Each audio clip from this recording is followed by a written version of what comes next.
Imagine going to bed every night without changing your clothes. No nightwear. No soft linens prepared just for sleep. You lie down wearing the same garments you worked, walked, and lived in all day.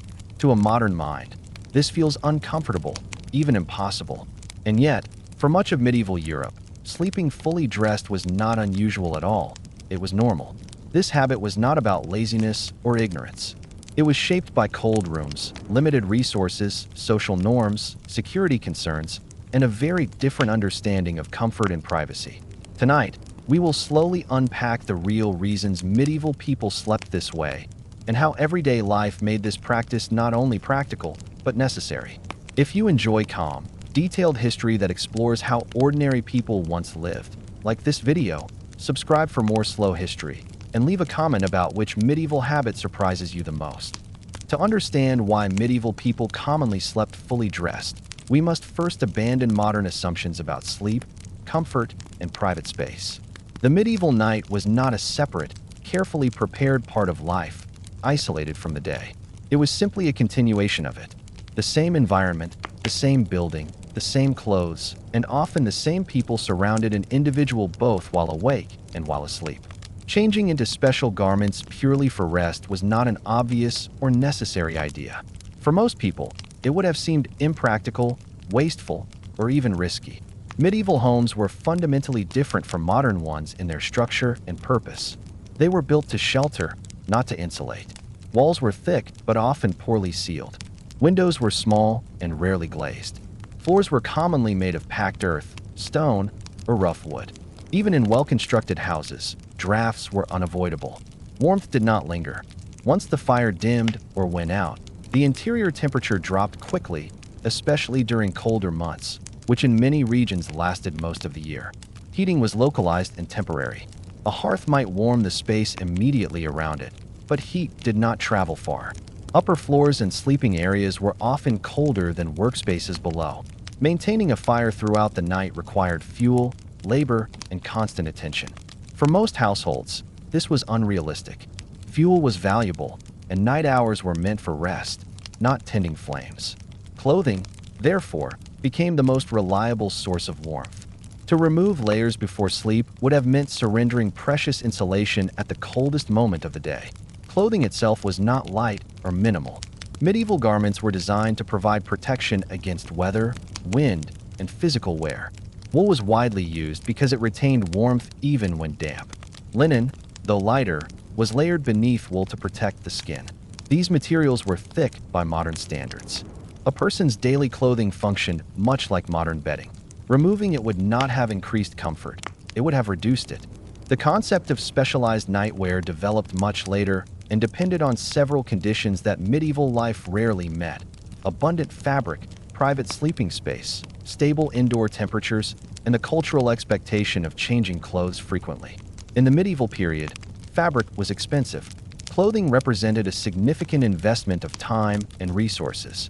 Many people owned only a small number of garments. Some owned just one complete outfit suitable for daily wear. The idea of owning separate clothing used only for sleep would have seemed unnecessary and extravagant. Laundry further reinforced this reality. Washing clothes was labor-intensive, time-consuming, and dependent on weather and access to water. Clothes were not cleaned daily. Instead, people relied on linen undergarments to protect outer layers from direct contact with the skin. These underlayers absorbed sweat and oils and could be washed more frequently. Sleeping in outer garments did not necessarily mean sleeping in unclean clothing by medieval standards, because cleanliness was understood differently. The emphasis was on maintaining functional garments, not constant freshness. Privacy, another modern expectation, was limited. Many people did not sleep alone. Families often shared a single room. Servants slept near their employers.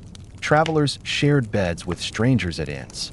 Even within a household, beds were sometimes shared across generations. In such environments, changing clothes offered little advantage. Sleeping dressed preserved modesty and reduced vulnerability. Clothing provided a physical and psychological boundary in spaces where personal separation was minimal. Security was a constant concern. Medieval life involved uncertainty, fires, theft, sudden disturbances, or the need to leave quickly. Sleeping dressed meant being ready. A person could rise, respond, or move without delay. This readiness was not paranoia, it was practical. Homes lacked strong locks, alarms, or lighting. Being clothed offered a sense of preparedness in a world where night could bring unexpected demands. Beds themselves were not universally soft or enclosed. While wealthy households might have bed frames with curtains, most people slept on simple mattresses stuffed with straw, chaff, or wool. These materials provided limited insulation from the cold ground or floor. Blankets existed, but they were valuable items and not always sufficient. Clothing supplemented bedding. Layers trapped warmth close to the body, compensating for the lack of thermal comfort modern bedding provides. Sleep patterns were also different. Medieval sleep was often segmented. People commonly slept for several hours, woke for a period of quiet activity, then returned to sleep. During these intervals, they might tend the fire, check animals, or talk quietly. Remaining dressed made these transitions easier. Sleep was not a complete withdrawal from activity. It was a flexible state woven into daily life. Social norms reinforced these habits. What felt normal was what everyone did. Sleeping dressed was not considered uncomfortable or strange because it was customary. Comfort is learned as much as it is felt. A medieval person raised in this environment would not have experienced clothing as restrictive in the way a modern person might. Their garments were familiar extensions of the body, worn from morning to night. Even among the wealthy, sleeping fully undressed was uncommon. While they owned more garments and finer bedding, the same concerns applied: cold rooms, large stone structures, and the absence of controlled heating. Wealth improved conditions, but it did not fundamentally change the environment. Castles and manor houses were vast and difficult to heat. Heavy clothing remained essential. Importantly, medieval people did not view sleep as a time for physical exposure. The body was not treated as something to uncover for comfort. Instead, covering the body was associated with safety and well-being. Clothing provided protection not just from cold, but from discomfort, insects, and rough materials. It created a consistent physical experience between day and night. When we imagine medieval people sleeping fully dressed, it is easy to project modern discomfort onto them. But this projection misunderstands the context. Their world required adaptation. Their habits were logical responses to material conditions. Sleeping dressed was not a sign of ignorance or hardship alone. It was a practical solution shaped by climate, architecture, economy, and social life. This practice, so strange to modern eyes, was simply another way medieval people aligned their bodies with the realities around them. To them, it made sense. It was efficient, familiar, and necessary. To fully understand why medieval people slept fully dressed, we must move beyond the physical environment and look closely at how medieval society understood the body itself.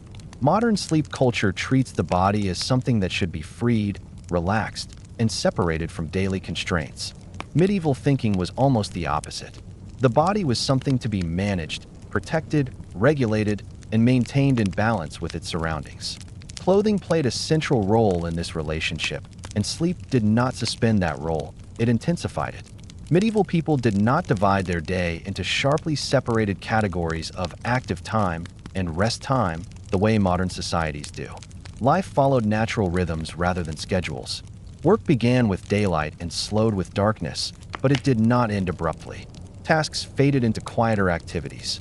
Sleep emerged gradually rather than being deliberately prepared for. In this context, changing clothes specifically for sleep would have felt artificial. There was no sharp psychological boundary that demanded a costume change. The medieval body was understood as vulnerable, especially at night. Night was colder, darker, and less predictable. Without artificial lighting, the loss of daylight fundamentally changed the world. Sounds were harder to identify. Shapes were ambiguous. Movement carried uncertainty. Clothing offered reassurance. It was a familiar layer of protection that reduced exposure in an environment where sensory control was limited. Sleeping dressed was as much about mental comfort as physical warmth. The idea of bodily exposure during sleep would have felt unsafe rather than liberating. To be undressed was to be unguarded. Clothing created a sense of enclosure, a barrier between the self and the surrounding space. This was particularly important in shared sleeping environments. Even within families, personal space was minimal. Beds were close together or shared. Walls were thin or non-existent. Clothing preserved a sense of personal boundary in conditions where architectural privacy did not exist. This sense of boundary extended to social order. Medieval society placed great emphasis on visible roles and statuses. Clothing communicated identity, occupation, and place within the community. While these distinctions softened at night, they did not disappear. Being clothed maintained continuity of identity. The body did not become anonymous or neutral during sleep. It remained part of a social structure, even in rest. Another crucial factor was habit. Medieval people were physically accustomed to their clothing. Garments were designed to be worn for long periods. They were cut and fitted differently from modern clothing, prioritizing durability and movement over minimalism. A medieval tunic or gown was not experienced as restrictive in the way modern structured clothing might be. It moved with the body and was worn from early morning until nightfall. Removing it was not associated with comfort, but with exposure. Children grew up sleeping dressed from infancy. There was no transition from one sleep culture to another. What feels uncomfortable or unnatural is often shaped by early experience. For medieval people, sleeping clothed was the baseline. Undressing fully would have felt unfamiliar, possibly even unsettling. Comfort is deeply cultural, and medieval comfort favored continuity over contrast. The management of health also played a role. Medieval medicine emphasized balance between heat and cold, moisture and dryness, activity and rest. Night was understood as a time when the body cooled. Excessive cooling was thought to weaken the body, leaving it less resilient the next day. Clothing helped preserve bodily warmth and stability through the night. Removing layers would have seemed counterproductive to maintaining health. Sleep itself was not seen as a state of total physical release. It was a vulnerable condition in which the body needed protection. Bedding alone was not considered sufficient. Clothing acted as an extension of shelter, reinforcing the body's defenses when awareness was reduced. This idea was reinforced by everyday experience. Cold nights led to stiffness, discomfort, and reduced productivity. Staying clothed mitigated these effects. The relationship between clothing and cleanliness must also be reconsidered. Modern assumptions equate undressing with hygiene and dressing with dirt. Medieval cleanliness followed different principles. Linen undergarments absorbed sweat and were washed when possible. Outer garments were protected by these layers. Sleeping dressed did not mean sleeping directly against heavy outer clothing in all cases. Many people slept in their linen layers with additional garments on top. This layering system balanced warmth, cleanliness, and practicality. Furthermore, washing the body itself was not an everyday ritual. Bathing was occasional and purposeful. Cleanliness was associated with visible dirt rather than invisible traces. Sleeping dressed did not violate social expectations of hygiene because those expectations were structured differently. What mattered was maintaining garments in usable condition, not removing them for rest. Economic realities reinforced all of this. Clothing represented labor: spinning, weaving, cutting, sewing, and repairing. Each garment embodied time and skill. Wearing clothes as much as possible maximized their value. Owning garments used only for sleep would have made little sense when resources were limited. Every item had to justify its existence through frequent use. Even among those with greater means, habits changed slowly. Wolf allowed for better bedding and more garments, but it did not immediately transform cultural norms. Stone buildings remained cold. Servants slept nearby. Fires still faded at night. The logic of sleeping dressed remained intact. Perhaps most importantly, medieval people did not conceptualize sleep as a private retreat from the world. Sleep was simply another phase of daily life. The same body that worked during the day rested at night, without dramatic transformation. Clothing symbolized continuity. It allowed life to flow smoothly from one state to another without interruption. When we view this practice through a modern lens, it can seem uncomfortable or restrictive. But that discomfort belongs to us, not to them. Medieval people shaped their habits to fit their environment, their beliefs, and their resources. Sleeping fully dressed was not an inconvenience they tolerated. It was a solution they relied upon. In this way, clothing was not merely something worn. It was part of the architecture of daily survival. It compensated for cold rooms, limited privacy, shared spaces, and unpredictable nights. It aligned the body with the rhythms of medieval life rather than separating rest from reality. Understanding this deeper logic helps us see that sleeping dressed was not a curious habit, but a reflection of how medieval people understood safety, comfort, health, and identity. It was a rational response to a world that demanded constant adaptation. To go even deeper into why medieval people slept fully dressed, we must look closely at the structure of medieval daily life itself, because sleep was not treated as a separate, protected activity. It was embedded within a continuous cycle of work, rest, vigilance, and adaptation. Modern life isolates sleep in time and space, a quiet room, a private bed, a deliberate ritual of undressing and retreat. Medieval life did none of this. Sleep existed within the same physical and social environment as waking life, and clothing was the bridge that made this continuity possible. For most medieval people, the day did not end cleanly. Work slowed as light faded, but responsibilities did not disappear. Animals needed checking, fires needed managing, tools needed securing, and weather conditions needed watching. Even after lying down, people remained partially alert. Sleep was lighter, more flexible, and more responsive to surroundings. Being fully dressed supported this state. Clothing allowed a person to rise quickly, move without hesitation, and respond to minor needs without fully transitioning back into daytime activity. The medieval night was not silent or still. Sounds carried differently after dark. Wind, animals, distant movement, or changes in weather were noticed and interpreted. In a world without artificial lighting, sensory awareness mattered. Clothing provided reassurance during these moments. It reduced the sense of exposure that darkness created. The body felt contained, familiar, and prepared, even while resting. Beds themselves were not fixed personal spaces.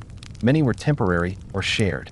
Mattresses were often moved, reused, or adjusted depending on season or household needs. Bedding might be spread on benches, floors, or simple frames. In such conditions, clothing was the most reliable constant. Wherever a person slept, their clothing ensured a baseline of warmth and comfort. The bed adapted to the person, not the other way around. The idea of changing for bed requires both privacy and surplus. Medieval households had neither in abundance. Rooms served multiple purposes. The same space might be used for cooking, working, eating, and sleeping. Undressing fully would have required isolation that simply did not exist. Even when curtains or screens were present, they were limited.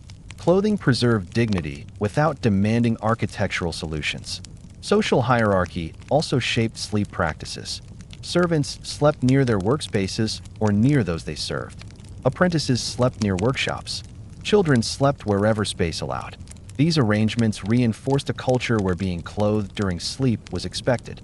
Undressing would have marked a person as vulnerable or out of place. Clothing maintained social order even in rest. Another often overlooked factor is how medieval people understood fatigue. Rest was not necessarily about comfort, it was about recovery. The body needed enough warmth and stability to function the next day. Clothing supported this goal. A cold night could stiffen muscles, reduce dexterity, and slow work. Staying dressed minimized these effects. Comfort was measured by usefulness, not softness. The materials of medieval clothing mattered deeply. Wool was resilient and adaptable. It regulated temperature naturally, keeping the body warm without overheating. Linen absorbed moisture and protected outer layers. These materials worked together to create a stable microenvironment around the body. Sleeping in them extended their purpose rather than contradicting it. Clothing was designed for constant wear, not periodic removal. Modern discomfort with sleeping dressed often comes from modern clothing itself. Tight seams, synthetic fabrics, rigid fastenings. Medieval garments were constructed differently. They were looser, layered, and responsive to movement. Sleeping in them did not feel constraining in the same way. The body was not restricted, it was supported. Habit reinforced all of this. Repetition shapes comfort. When a behavior is practiced every night from childhood, it becomes invisible. Medieval people did not evaluate their sleepwear choices because they did not experience them as choices. They experienced them as normal. Comfort was not something compared, it was something assumed. The boundary between public and private was also far less pronounced. Modern sleep culture assumes privacy as a default. Medieval life did not. Exposure was managed through behavior rather than space. Clothing was the primary tool for this management. It allowed people to sleep in shared environments without surrendering all personal boundaries. Nighttime interruptions were common. Someone might need to step outside briefly, tend to a small task, or adjust something in the household. Clothing made these transitions seamless. There was no need to prepare. Sleep and wakefulness flowed into each other. This fluidity was practical in a world that required constant adjustment. The economy of effort mattered. Undressing and redressing costs energy.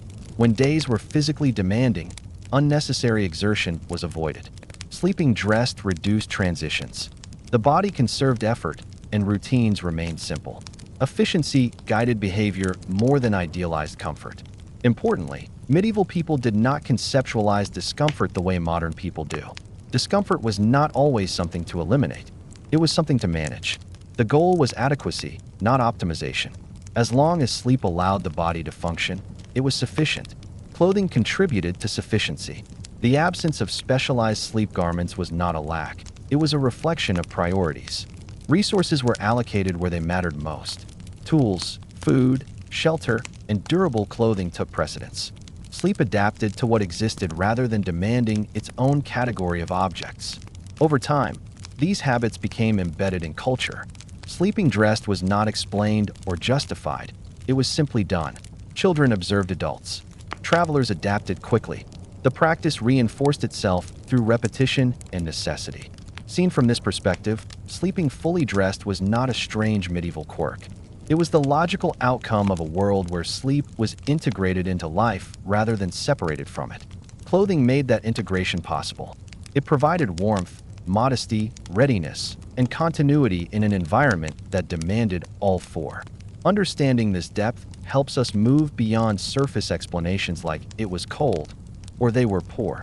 Those factors mattered, but they do not fully explain the persistence of the practice.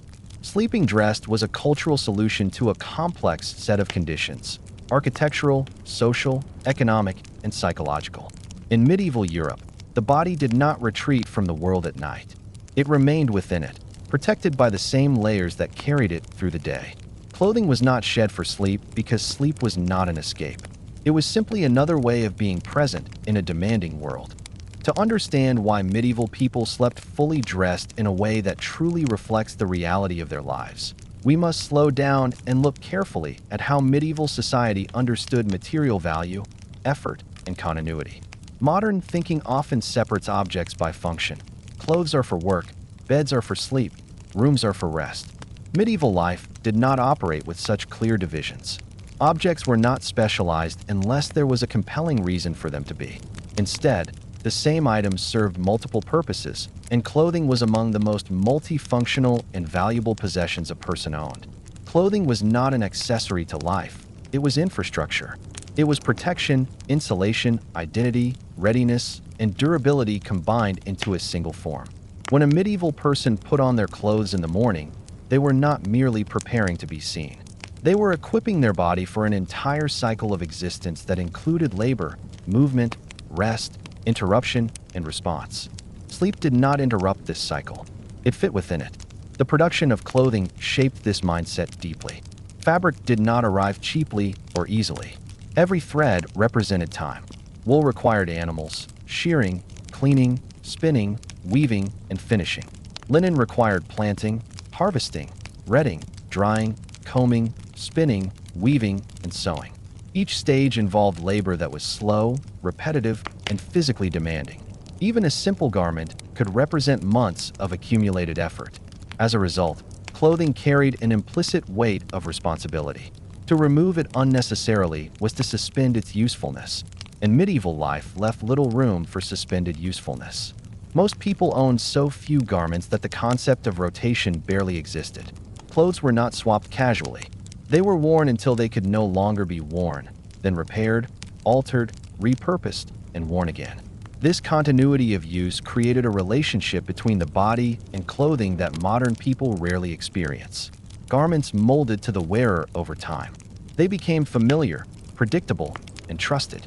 Sleeping in them was not an imposition on the body. It was remaining within a known physical state. The idea of setting aside clothing at night also conflicted with medieval spatial reality. Houses were crowded, storage was limited, and space was shared. There were few safe, clean, dry places to leave garments undisturbed overnight. Rodents, insects, moisture, and confusion posed constant risks. Clothing left aside could be damaged, misplaced, or dirted. Wearing it kept it under control. The body became the safest storage space available. Economic thinking in the medieval world prioritized continuity over optimization.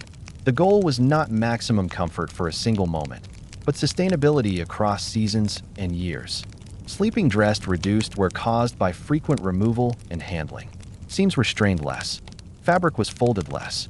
Buttons, ties, and fastenings were disturbed less. This extended the life of garments. Longevity mattered more than momentary ease. This same logic applied to bedding.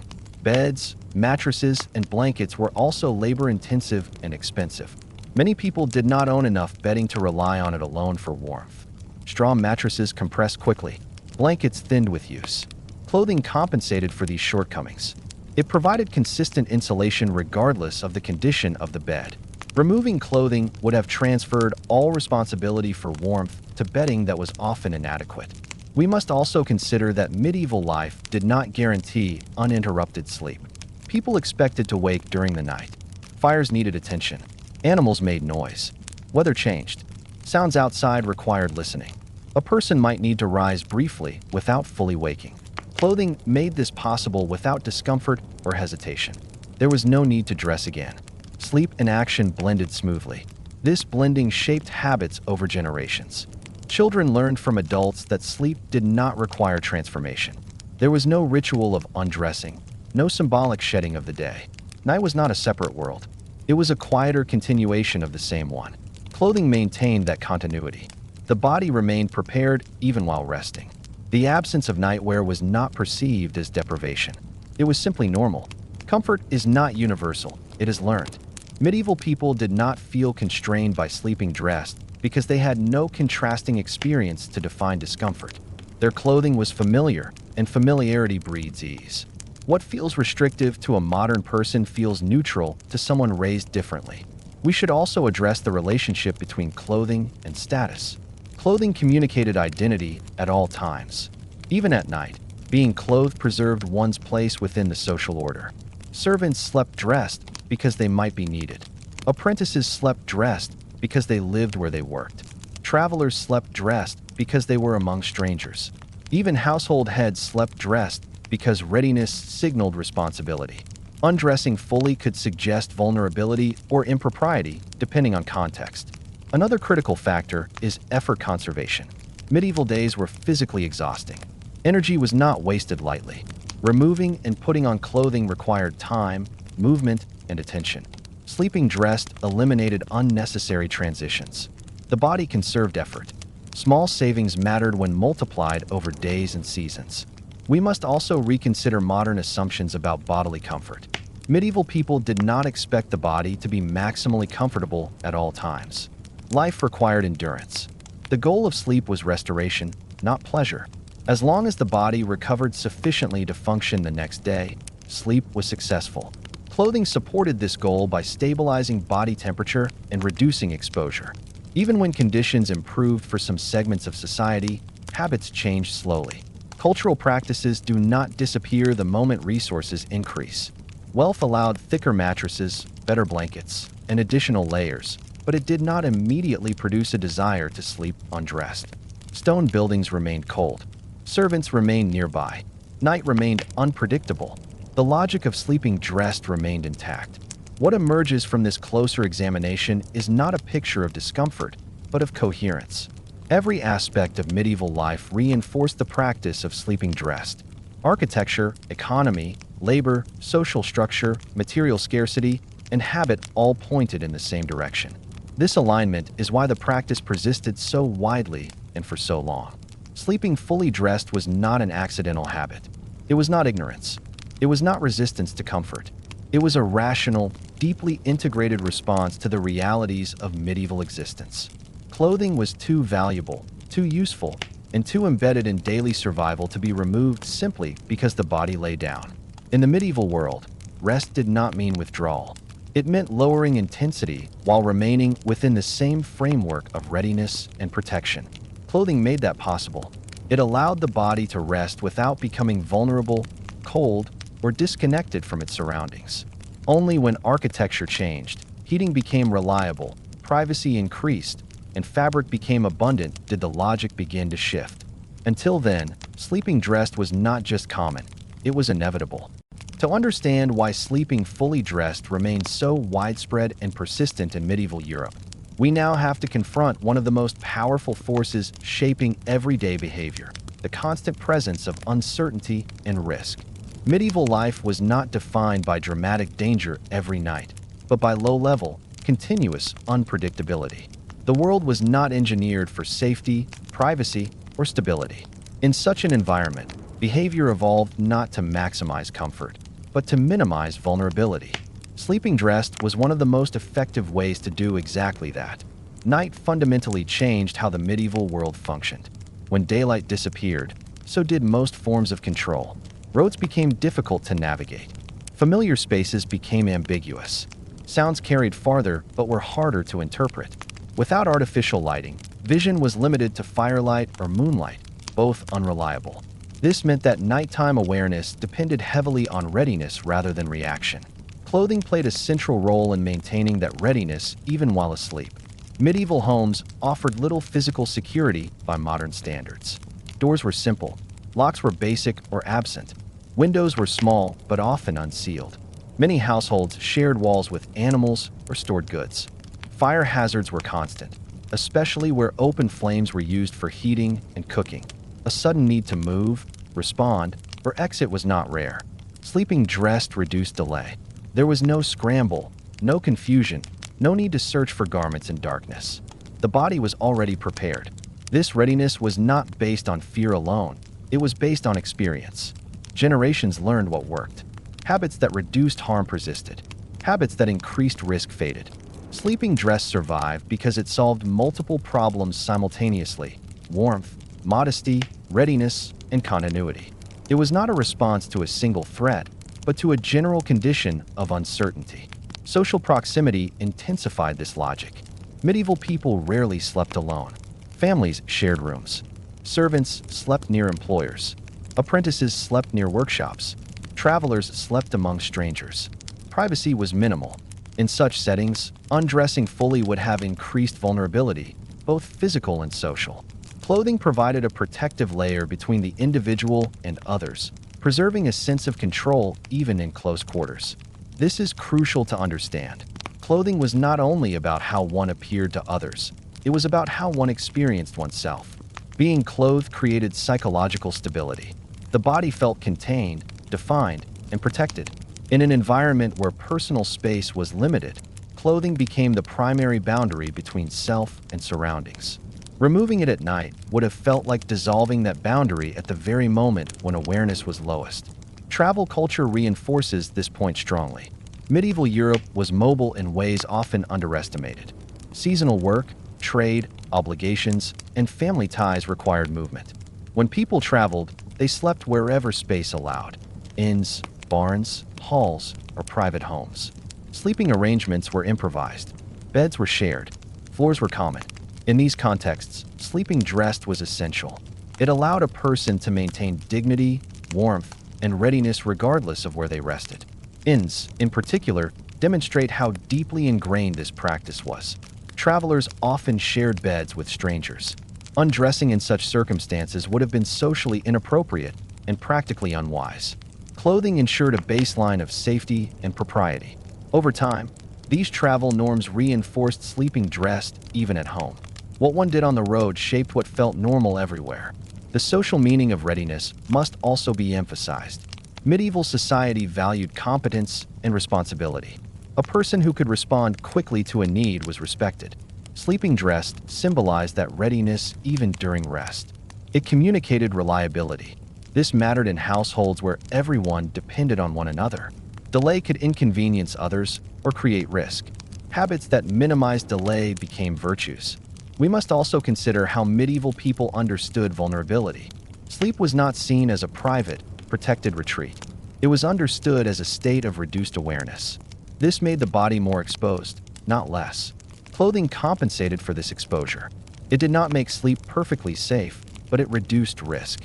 The idea of intentionally removing layers of protection before entering a vulnerable state would have felt counterintuitive. The night environment also included non-human factors. Animals moved, livestock stirred, rodents and insects were common. Floors were cold, bedding could shift. Clothing created a consistent barrier between the body and these elements. It reduced contact, irritation, and discomfort that could interrupt rest. In this sense, clothing supported sleep quality rather than undermining it. Another often overlooked factor is sound and response.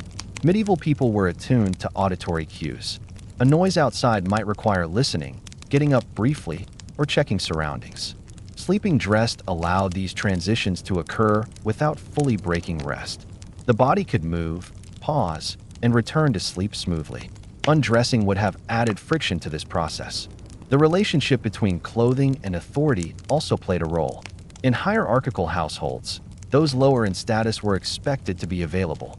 Servants, guards, and apprentices slept dressed because their role demanded responsiveness. Over time, this expectation normalized sleeping dressed across social layers. What began as a requirement for some became habitual for many. Even children were raised within this framework. They observed adults sleeping dressed. They experienced shared sleeping spaces. Their understanding of normality formed accordingly. There was no cultural script that associated sleep with undressing. Comfort was defined by familiarity, not by contrast. Importantly, medieval people did not conceptualize relaxation in the modern sense. The body was not expected to be maximally at ease. It was expected to function. Endurance mattered more than softness. Clothing supported endurance. It stabilized the body against environmental fluctuations. It prevented extremes. It allowed rest to be effective rather than luxurious. This does not mean medieval people were indifferent to comfort. It means comfort was understood differently. Warmth, stability, and predictability mattered more than freedom of movement or sensory pleasure. Sleeping dressed delivered those priorities reliably. When we consider all these factors together, uncertain nights, shared spaces, minimal security, travel norms, social expectations, and psychological boundaries, it becomes clear why sleeping fully dressed was not merely common, but deeply rational. It addressed a wide range of needs simultaneously. Few other habits offered so much benefit for so little cost. Only when multiple conditions changed at once did this logic begin to weaken. When homes became warmer, privacy increased, clothing became abundant, travel became safer, and social norms shifted. Until then, sleeping dressed was the simplest and most effective solution available. In medieval Europe, the night was not a pause in life. It was a quieter phase of the same ongoing reality. Clothing ensured continuity between day and night, action and rest, awareness and vulnerability. It allowed the body to sleep without becoming disconnected from its environment. Sleeping fully dressed was not a strange habit waiting to be replaced. It was a sophisticated adaptation to a world that demanded constant readiness, even in rest. To truly understand why medieval people slept fully dressed every night, we must confront a reality that modern life has almost completely erased. Medieval existence was structured around continuity, not interruption. There was no sharp line between safety and danger, between day and night, between work and rest, or between private and public life. Everything flowed into everything else, and the human body was expected to adapt continuously rather than retreat into protected states. Clothing was the single most reliable tool that allowed this continuity to exist without collapse. In the medieval world, sleep did not represent withdrawal from responsibility. It represented a temporary reduction in activity within an environment that never fully stopped demanding awareness. Even while resting, people remained partially attuned to their surroundings. Sounds mattered. Temperature mattered. Movement mattered. The body could never fully disengage because the environment itself was unstable.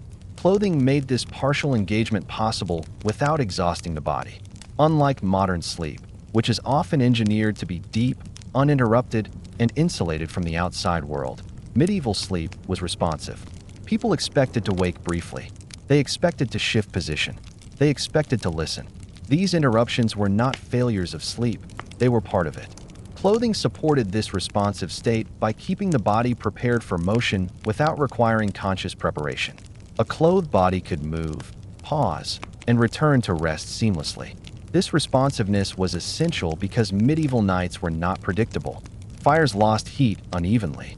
Weather shifted unexpectedly. Animals moved. Buildings settled. Sounds traveled farther in darkness and silence. Without artificial lighting, visual confirmation was limited. Hearing became the primary sense.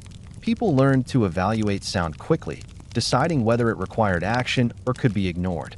Clothing ensured that if action was required, the body could respond instantly. The modern idea of vulnerability during sleep assumes a world where safety is guaranteed externally. Medieval people did not live in such a world. Their safety depended largely on their own readiness. Clothing was a form of self-generated security. It did not prevent harm absolutely, but it reduced exposure and delay. It was a constant layer of preparedness. Even the physical posture of medieval sleep reflects this mindset. Many people did not sleep fully flat for long periods. They rested semi-upright, leaned against walls, benches, or bundles, especially during portions of the night. This posture allowed quicker alertness. Clothing supported it by cushioning the body, preventing chill, and maintaining warmth in varied positions. Sleep adapted to space rather than demanding ideal conditions.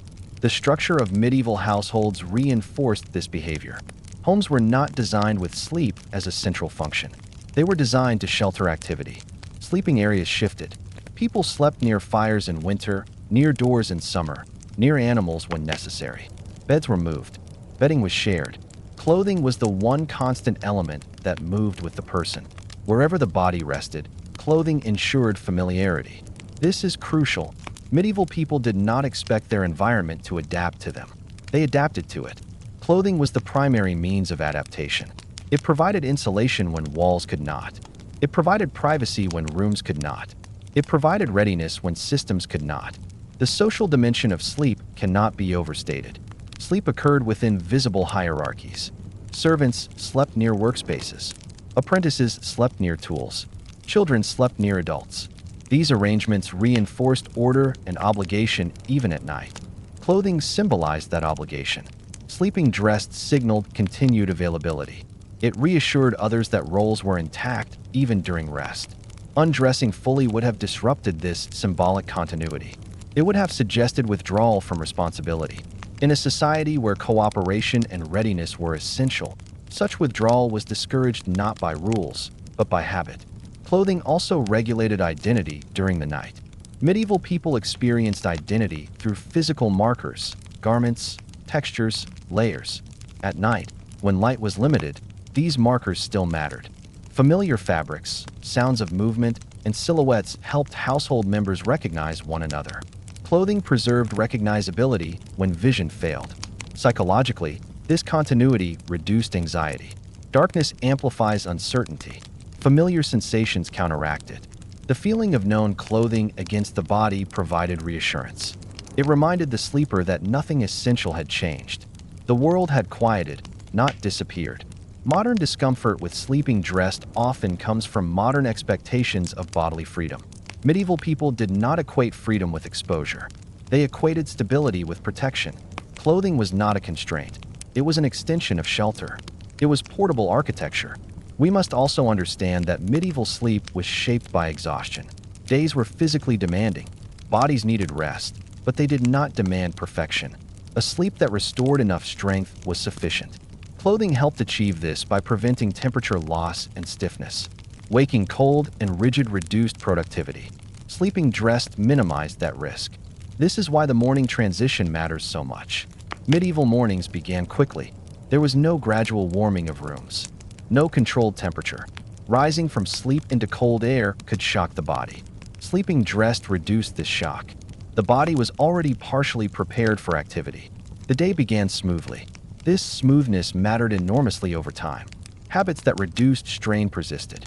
Habits that increased strain disappeared. Sleeping dressed survived because it reduced strain consistently. The absence of specialized sleep garments is therefore not an omission. It is evidence of a worldview in which specialization was unnecessary unless it solved a real problem. Nightwear did not solve enough problems to justify its existence. Clothing already fulfilled the necessary functions. As we examine this world honestly, we see that medieval people were not choosing discomfort over comfort. They were choosing coherence over contrast. Their lives flowed. Their sleep flowed. Their clothing allowed that flow to continue uninterrupted. Only when the world itself changed, when houses became warm, rooms became private, fabric became abundant, and night became predictable, did the logic begin to unravel. Until then, sleeping fully dressed was not just sensible. It was inevitable. In medieval Europe, sleep was not a fragile state to be protected from the world. It was a quieter mode of existing within it. Clothing made that possible. To reach the deepest layer of understanding about why medieval people slept fully dressed, we now have to stop thinking in terms of individual choice altogether. The habit was not sustained because millions of individuals independently decided it was best. It endured because medieval society as a whole was organized in a way that made sleeping dressed the most stable state a body could be in. Stability, not comfort, was the core value around which daily life revolved. Everything that surrounded the medieval person, architecture, labor, family structure, economy, climate, movement, and social expectation, pushed the body toward remaining in a single, continuous mode of being. Clothing anchored that mode. Medieval life did not provide the conditions required for sharp transitions. Modern sleep culture depends on transitions: changing rooms, changing clothes, dimming lights, controlling temperature, isolating sound. None of these were reliably available. As a result, medieval people did not learn to associate rest with transformation. They learned to associate rest with lower intensity. The body did not become something else at night. It remained fundamentally the same body, performing the same social role, simply with reduced motion. This continuity was essential because medieval society depended on predictability in people rather than predictability in environments. Buildings were inconsistent. Weather was unpredictable. Resources fluctuated. What remained reliable were habits. Habits that reduced variability survived. Sleeping dressed reduced variability in bodily state. Whether the night was warm or cold, quiet or interrupted, familiar or unfamiliar, the body remained protected in the same way. The medieval household was not a private unit in the modern sense. It was a working organism. Sleep occurred inside that organism, not outside of it. People did not retreat into personal zones. They rested where they were needed. Parents slept near children. Servants slept near duties. Apprentices slept near tools. Travelers slept near routes. Clothing maintained readiness within this organism. A body that was dressed was a body that could re-enter function instantly. We must understand how deeply embedded this expectation was.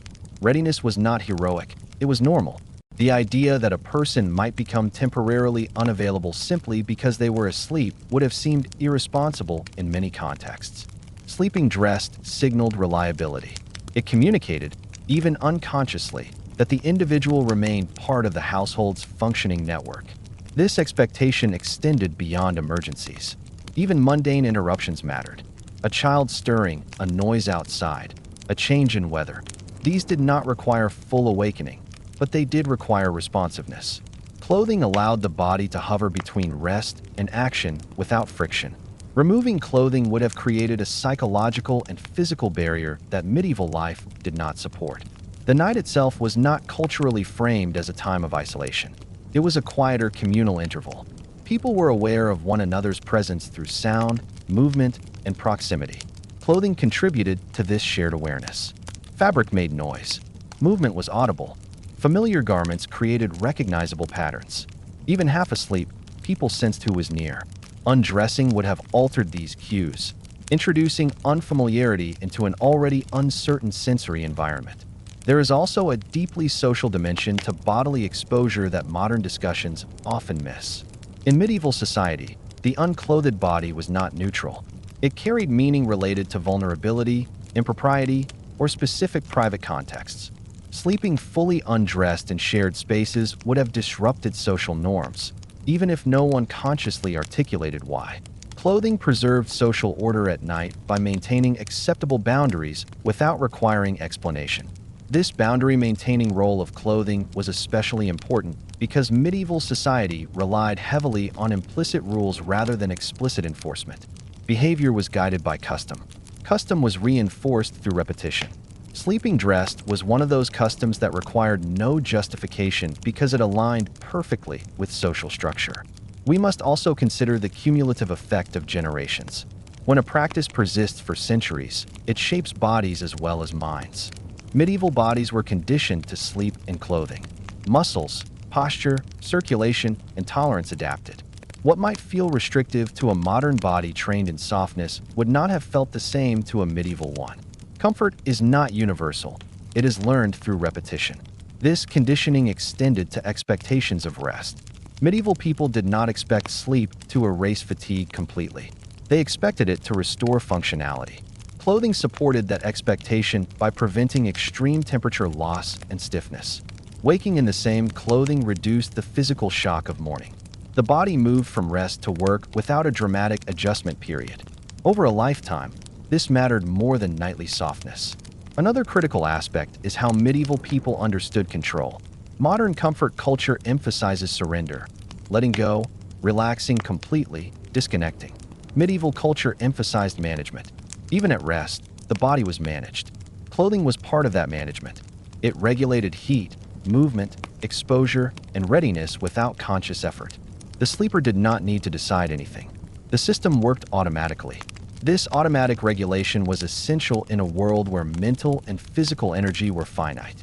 Decision fatigue was avoided through habit. Sleeping dressed removed choices. No decisions were required at night or in the morning. This simplicity conserved mental resources for more pressing concerns. The endurance of this habit across regions and social classes is what proves its depth. Practices that survive centuries do so because they solve problems consistently. Sleeping dressed solved many problems at once. It addressed cold, modesty, readiness, resource scarcity, shared space, and unpredictability. Few alternatives could compete with that efficiency. Only when multiple structural changes occurred simultaneously did the practice begin to weaken. Homes became smaller and warmer. Rooms became more private. Bedding became abundant. Clothing became cheaper. Social expectations shifted toward individual comfort. None of these changes alone were enough. Together, they slowly made undressing for sleep practical. Until then, the old logic held firm. Seen clearly, medieval people did not sleep dressed because they lacked imagination. They slept dressed because their world demanded coherence. Their bodies, roles, and environments were tightly linked. Clothing was the binding element that held those links together during the most vulnerable hours of the day. In that world, sleep was not a pause in identity. It was a quieter expression of it. The same body that worked, watched, listened, and responded during the day continued to do so at night, only more slowly. Clothing ensured that continuity never broke. This is the deepest truth behind the habit. Medieval people slept fully dressed because undressing would have meant stepping outside the structure that kept their lives stable. And stability, far more than comfort, was the foundation of survival. To finally grasp why sleeping fully dressed felt not only natural but necessary to medieval people, we must look at how deeply their understanding of comfort, dignity, and bodily control diverged from modern assumptions. Today, comfort is associated with softness, exposure, and release. We imagine rest as something that happens when constraints are removed. Medieval people did not share this mental framework. For them, comfort was stability. It was predictability. It was the absence of sudden change. Clothing provided all of these at once, and sleep without it would have introduced instability at the most vulnerable moment of the day. Medieval life trained people to expect the environment to remain hostile or at least indifferent. Buildings did not adapt to bodies. Bodies adapted to buildings. Floors remained cold. Air moved freely. Sounds carried unpredictably. The body was constantly negotiating with its surroundings. Clothing was the mediator in this negotiation. It regulated exposure, temperature, and sensation continuously. Removing it did not create relief. It removed the buffer that made life manageable. This is why the modern idea of relaxing the body would have sounded strange. Medieval bodies were not meant to be relaxed in that way. They were meant to be maintained. The goal was not to feel nothing, but to feel enough. Enough warmth, enough protection, enough familiarity. Clothing ensured that threshold was met consistently. Sleep intensified the need for this consistency. When awake, a person could move, adjust, or respond consciously. During sleep, those options diminished. The body needed passive systems to protect itself. Clothing functioned as such a system. It worked without attention. It did not require thought. It simply stayed in place and continued doing its job.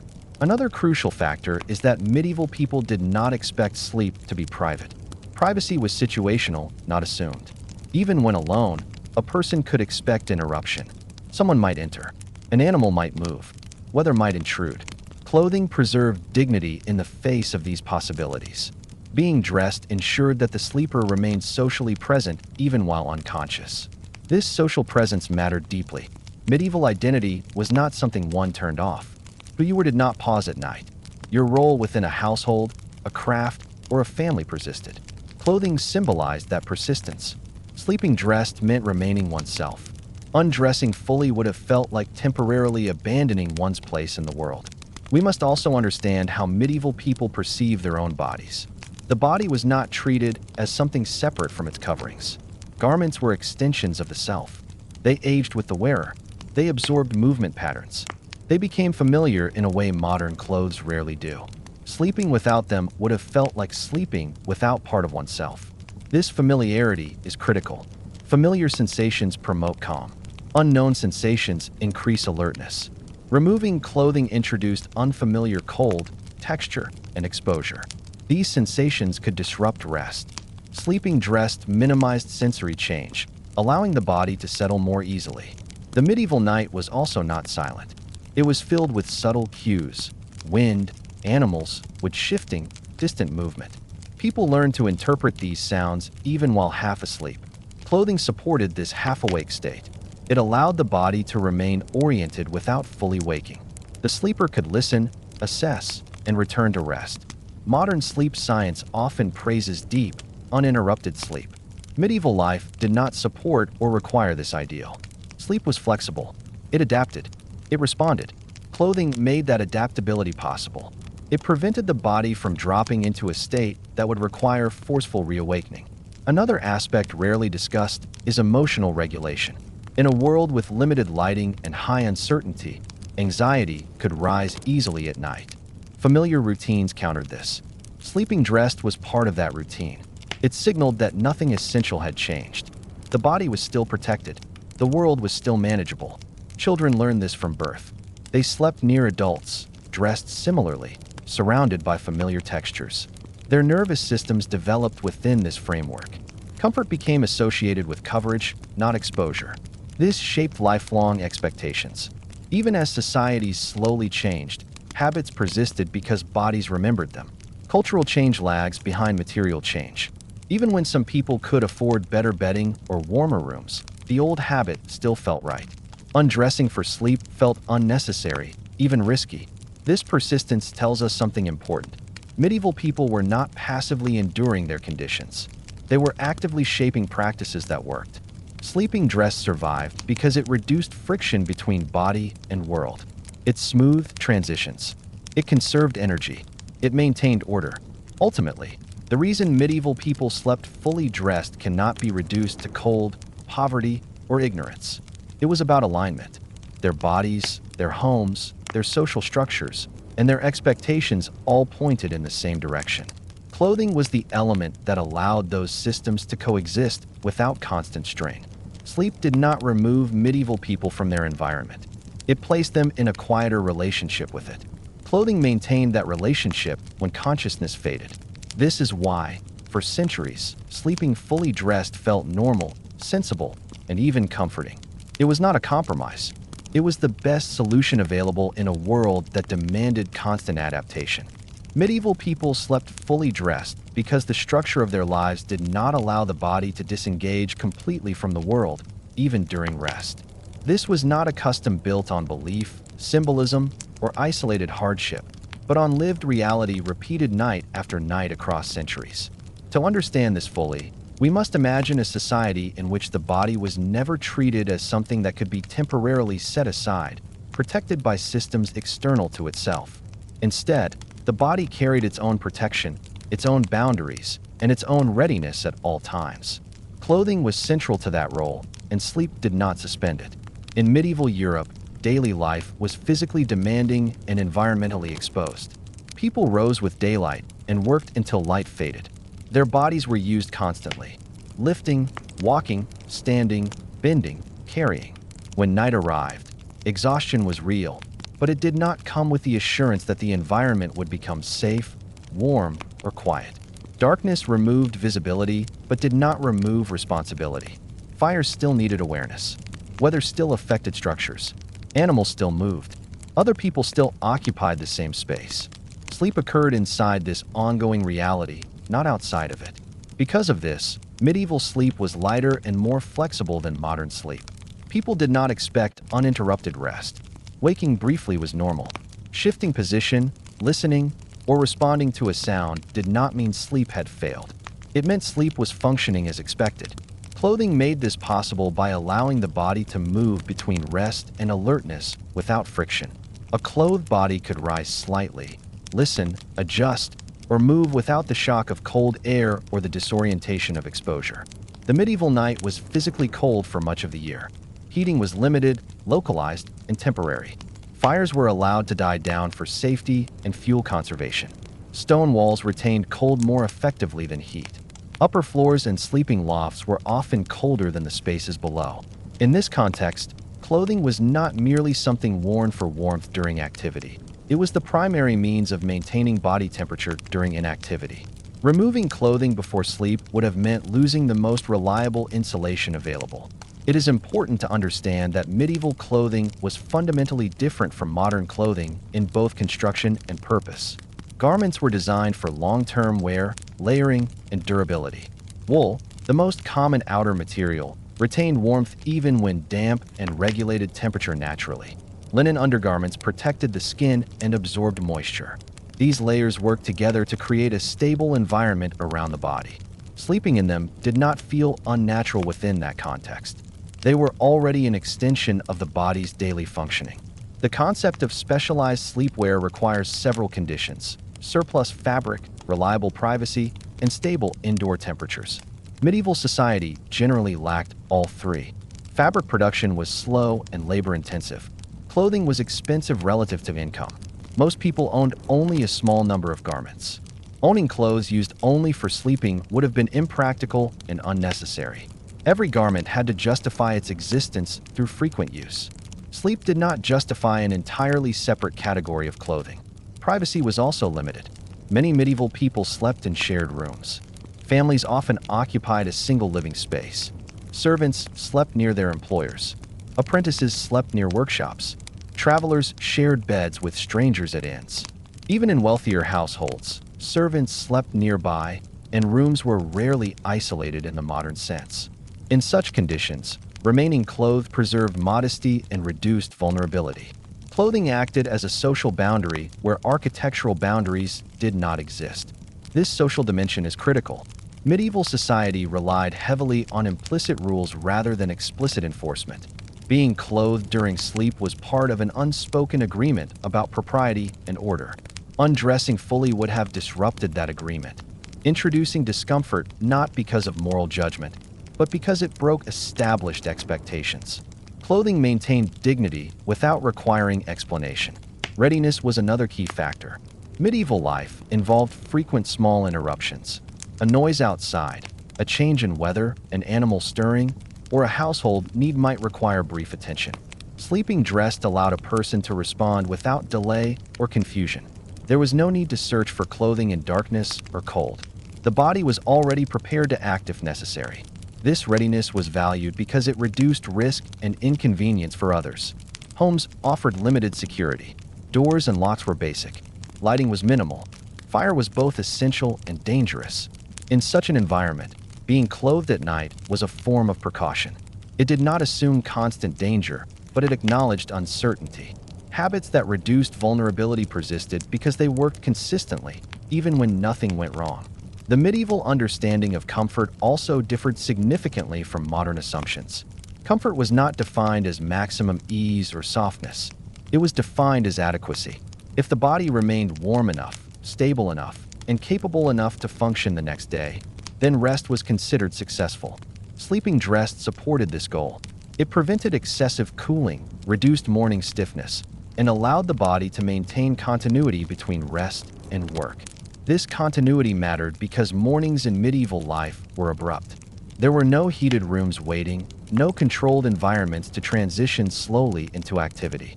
Rising often meant moving immediately into cold air and physical labor. Sleeping dressed reduced the shock of that transition. The body did not have to rewarm from complete exposure. Over time, this made a meaningful difference in endurance and productivity. Habit reinforced all of this. People grew up sleeping dressed. Children observed adults doing the same. Bodies adapted. Expectations formed accordingly. What feels uncomfortable or restrictive is largely learned through contrast. Medieval people did not experience sleeping dressed as restrictive because it was their baseline. Undressing would have felt unusual, not liberating. Even among the wealthy, the logic remained similar. Large houses and castles were difficult to heat. Stone retained cold. Servants slept nearby and were expected to respond if needed. Clothing quality improved, but the practice did not fundamentally change. More layers, finer materials, and better bedding increased comfort, but they did not eliminate the practical advantages of remaining clothed. Laundry practices further explain this behavior. Washing clothes required time, water, fuel, and favorable weather. It could not be done frequently. Linen undergarments protected outer clothing and could be washed more often. Sleeping dressed did not necessarily mean sleeping in the same heavy outer layers worn during the day. Many people slept in their linen layers with additional garments as needed. This system balanced cleanliness, warmth, and practicality according to medieval standards. It is also important to recognize that medieval people did not view the body as something that needed to be freed during sleep. Exposure was associated with vulnerability rather than comfort. Covering the body created a sense of safety and containment. Clothing provided a physical boundary that supported psychological calm in an environment where darkness increased uncertainty. Over centuries, this practice persisted because it aligned with every major aspect of medieval life: climate, architecture, economy, social structure, and habit. It was not questioned because it worked. Only when all of those factors began to change simultaneously, through improved heating, increased privacy, cheaper fabric, and shifting social expectations, did new sleep habits gradually emerge. Medieval people slept fully dressed not because they lacked better options, but because the options that would later seem obvious did not yet solve enough problems to replace the old logic. Sleeping dressed was efficient, reliable, and deeply integrated into daily life. It allowed the body to rest without becoming exposed, disconnected, or unprepared. Sleep, in the medieval world, was not a separate realm. It was a quieter continuation of the same reality experienced during the day. Clothing ensured that continuity remained intact through the night, protecting the body while allowing it to recover. This is why sleeping fully dressed was not a strange or uncomfortable habit to medieval people. It was the most sensible way to align the body with the conditions of their world. To understand why medieval people slept fully dressed, we must now bring together every thread explored so far and examine the practice as a complete, lived reality rather than a curious historical detail. In the medieval world, sleeping fully dressed was not a habit that required explanation, defense, or justification. It was the natural result of how life was organized, how bodies were understood, and how survival was managed over long periods of time. People did not compare alternatives or imagine different sleep cultures. They lived inside a system that consistently rewarded continuity, preparedness, and bodily stability, and clothing was central to that system.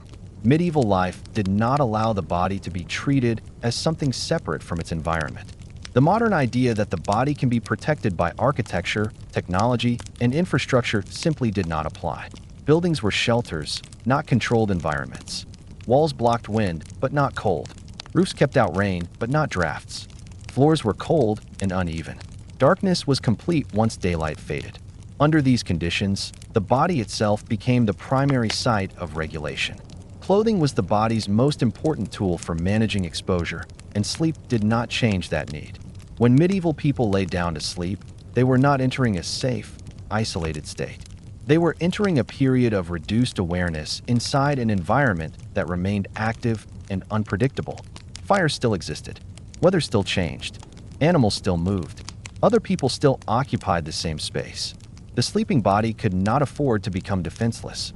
Clothing ensured that even in rest, the body retained a baseline of protection against cold, contact, and sudden disturbance. This is why it is misleading to think of medieval sleep in terms of modern comfort. Comfort, as understood today, depends on specialization. Special rooms, special temperatures, special clothing, and strict separation between day and night. Medieval comfort was based on adequacy and reliability. If sleep allowed the body to recover enough to function the next day, it was successful. Clothing contributed directly to that success by preventing excessive heat loss, reducing stiffness, and minimizing the shock of waking into cold air. The transition between sleep and waking is particularly important here. Medieval mornings were not gradual. There were no warm bedrooms waiting, no insulated floors, no controlled lighting. Rising from sleep meant immediate exposure to the same conditions faced the day before. Sleeping fully dressed reduced the physical stress of that transition. The body did not have to rewarm from complete exposure. Muscles remained warmer and more responsive. Over weeks, months, and years, this mattered far more than the fleeting comfort of sleeping undressed. Another key element is the social structure of medieval life. Sleep did not occur in isolation. Families slept together. Servants slept near their employers. Apprentices slept near workshops. Travelers slept among strangers. Privacy was limited and situational rather than guaranteed. In these shared environments, clothing provided a constant boundary that preserved dignity and order without the need for rules or enforcement. Everyone understood the meaning of remaining clothed. It was a shared expectation, not an individual decision. This social expectation extended to readiness. Medieval households functioned as interdependent units. A person's ability to respond quickly, even at night, mattered. Fires could need attention. Animals could cause noise. Weather could change suddenly. Sleeping dressed allowed a person to rise, move, or step outside without delay or confusion. This was not about fear, it was about practicality. Habits that reduced delay and uncertainty persisted because they made collective life smoother. Clothing also carried deep psychological importance. In darkness, when vision was limited, familiar physical sensations became anchors. The weight of fabric, the feel of known materials, and the pressure of layers reassured the body that nothing essential had changed. Removing clothing would have introduced unfamiliar sensations: cold skin, uneven contact with bedding, exposure to air currents, at the very moment when the body was least equipped to interpret them calmly. Clothing maintained sensory continuity, which supported rest in uncertain conditions. It is also important to remember that medieval clothing was not designed to be removed and replaced frequently. Garments were made for long-term wear. They were loose, layered, and adapted to the body over time. Wool regulated temperature naturally. Linen absorbed moisture and protected outer layers. These materials were chosen precisely because they could be worn for extended periods. Sleeping in them did not violate their purpose, it fulfilled it. Economic reality reinforced all of this. Fabric production required immense labor. Spinning, weaving, cutting, and sewing were slow and demanding processes. Most people owned very few garments. Every piece of clothing represented stored effort and time. Wearing clothes continuously maximized their value. Owning separate garments used only for sleep would have made little sense in a world where resources were limited and every object had to justify its existence through frequent use. Laundry practices further explain why sleeping dressed was practical. Washing clothes required water, fuel, and time. It could not be done daily. Linen undergarments absorbed sweat and could be washed when possible, while outer garments were protected and maintained through airing and brushing. Sleeping dressed did not necessarily mean sleeping in heavy outer layers. It meant continuing a layered system designed to balance warmth, cleanliness, and durability according to medieval standards. The persistence of this practice across centuries shows that it was not merely a response to extreme conditions. It was a stable solution that worked in ordinary life. Even as some conditions improved, slightly warmer buildings, better bedding, more clothing, the habit remained. Cultural practices rooted in bodily adaptation do not disappear quickly. Bodies remember what works. Habits embedded in daily survival outlast gradual change. Only when multiple transformations occurred together did the logic of sleeping dressed begin to weaken. Buildings became smaller and easier to heat. Windows improved. Heating became more reliable. Fabric became cheaper and more abundant. Privacy increased. Social expectations shifted toward individual comfort rather than collective readiness. Sleep began to be treated as a separate activity that could be optimized. At that point, undressing for sleep became practical and eventually normal. Until then, sleeping fully dressed was not experienced as uncomfortable or restrictive. It was experienced as sensible. It aligned the body with the realities of the world. It reduced vulnerability, conserved energy, preserved dignity, and supported continuity between rest and responsibility. Medieval people did not sleep fully dressed because they lacked better ideas. They slept fully dressed because their world consistently rewarded that choice. It kept the body warm when heat was unreliable, protected when privacy was limited, and ready when unpredictability was constant. It made sleep compatible with life rather than separate from it. In the medieval world, sleep was not a retreat into softness. It was a quieter continuation of existence within the same physical and social framework. Clothing ensured that the body remained whole, stable, and prepared even when consciousness faded. This is why sleeping fully dressed was so widespread, so persistent, and so unquestioned. It was not a strange habit. It was the most logical way to rest in a world that never truly paused. When we look back at medieval people sleeping fully dressed, the habit can seem strange only because we are viewing it through modern expectations. Once we step into their world on its own terms, the practice stops being curious and starts being logical. Medieval life did not provide the conditions that make modern sleep culture possible. Warm, stable interiors, reliable privacy, abundant clothing, and sharply separated daily routines were not part of ordinary experience. Sleep had to fit into life as it was, not as people wished it to be. For medieval people, rest was not about escape or release. It was about recovery without withdrawal. The body did not leave the world at night. It remained inside it, quieter but still present. Clothing allowed that presence to continue safely. It preserved warmth when fires faded, dignity in shared spaces, readiness in uncertain conditions, and continuity between one day and the next. Sleeping fully dressed was not an inconvenience they tolerated. It was a solution they relied on. This habit endured because it worked. It worked across seasons, social classes, regions, and generations. It aligned the body with architecture that could not insulate, with households that could not provide privacy, with nights that could not be fully controlled. It reduced risk without requiring additional resources. Over time, it became invisible, unquestioned, and normal. Only when the world itself changed, when homes became warmer, privacy became common, clothing became abundant, and sleep was redefined as a separate, protected activity, did new habits slowly replace the old ones. Until then, sleeping fully dressed remained the most sensible way to rest in a demanding environment. Understanding this reminds us of something important about history. Past practices were not lesser versions of modern ones. They were complete responses to different realities. Medieval people did not misunderstand comfort. They understood survival, stability, and continuity, and they shaped their lives accordingly.